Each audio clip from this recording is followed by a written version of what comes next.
pour la partie qui précède la venue au Canada de Pierre Tremblay d'Ozan Nachon, qui est venu à partir de 1647 au pays.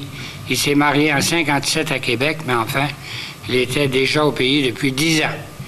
C'est une période un peu longue, à mon sens, pour les premiers colons, parce qu'habituellement, on se mariait beaucoup plus vite. Quelle est la raison qui a retardé Pierre? Ça, je l'ignore. L'histoire ne nous le dit pas, mais enfin, il ne s'est marié que le 2 octobre 1657 à Notre-Dame de Québec. Alors, il me fait plaisir de vous... Celui qui m'accompagne, c'est monsieur le docteur Marcel Thivierge. C'est un des grands responsables de l'organisation d'aujourd'hui. C'est lui qui a permis cette rencontre, et enfin, qui l'a organisée surtout. Et je l'en remercie chaleureusement. Il avait déjà rencontré M. Chevassus à Québec. Il avait été très enthousiasmé par sa compétence du côté des Tremblay. Alors, comme il y avait beaucoup de Tremblay chez nous, il a cru bien faire de nous l'amener, et je pense qu'il a eu raison.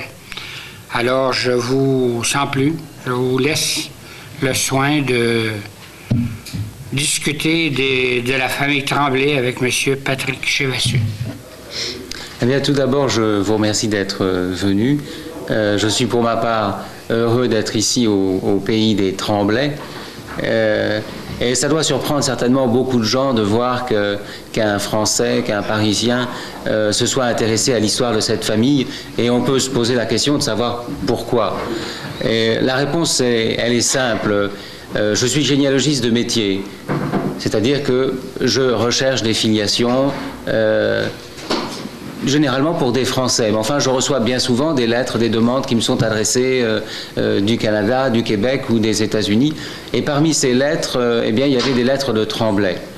Alors pourquoi les Tremblay? Ça m'a frappé de voir que, avec insistance, le nom Tremblay revenait. Et je me suis demandé pourquoi les Tremblay avaient un intérêt si particulier pour leur histoire. Et j'ai réalisé par la suite que les Tremblay étaient innombrables. On ne peut pas donner le chiffre des Tremblay vivant actuellement en Amérique du Nord. Je pense qu'ils sont entre 60 000 et 80 000. Certains disent 100 000. En tout cas, une chose est certaine. Une chose les distingue, c'est le fait de descendre tous du même ancêtre, c'est-à-dire de Pierre Tremblay, arrivé ici en 1647. Et ils forment à ce titre la première famille française en Amérique du Nord.